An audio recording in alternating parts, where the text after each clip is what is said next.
வாங்க பார்க்கலாம். ஒல்லும் வகையான் அறவினை ஓவாதே செல்லும் வாயெல்லாம் செயல். என்னங்க ஆகா, எப்படிங்க இவரால் மட்டும் இப்படிலாம் சொல்ல முடியுது? அவர் சொல்றாரு பாருங்க, அறம் எங்கெல்லாம் செய்யணும் அப்படின்றாரு.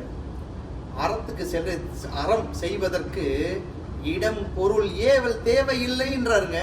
நீங்க எங்க வேணாலும் எங்கெல்லாம் போறீங்களா, உலகத்துல எந்த மூளைக்கு போறீங்களா, இந்த உலகத்தில் நீங்கள் எங்கு இருந்தாலும் அறத்தை செய்யுங்கள், அறம் வழியில் நடங்கள்.